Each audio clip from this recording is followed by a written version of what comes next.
कोणी वसाका वाचवा, कोणी वसाका वाचवा। देवळा येथे मौन पद्धतीने आमरण उपोषण।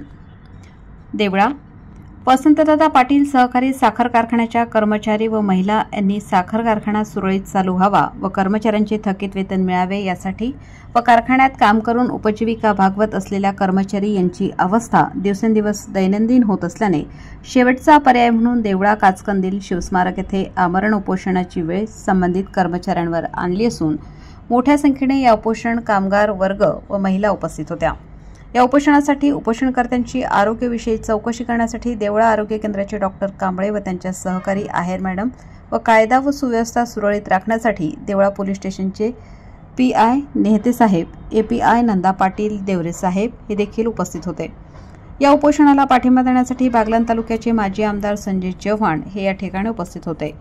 स्टार लक्ष मराठी न्यूजसाठी अशोक आहिरे सर, समाधान केदारे, देवळा। बरोबर कामगारांचं सुद्धा त्या ठिकाणी मोठं नुकसान त्या ठिकाणी होतं आहे। कारखाना त्या ठिकाणी सुरू झाला पाहिजे या दृष्टिकोनातून राज्य सरकारने त्याचबरोबर जे काही लोकप्रतिनिधी आहेत, खासदार असतील, आमदार असतील, यांनी त्या ठिकाणी लक्ष घालणं अत्यंत गरजेचं आहे।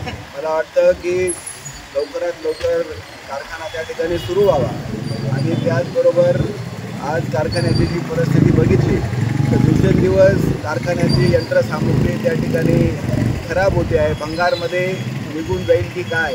आणि त्याचबरोबर अनेक वेळा त्या ठिकाणी यंत्रसामुग्रीची चोरी पण त्या ठिकाणी झाल्याचं वर्तमानपत्रामधून त्या ठिकाणी प्रसिद्ध झालेलं आहे। म्हणून वसंतदादा सहकारी साखर कारखाना त्या ठिकाणी सुरू व्हावा।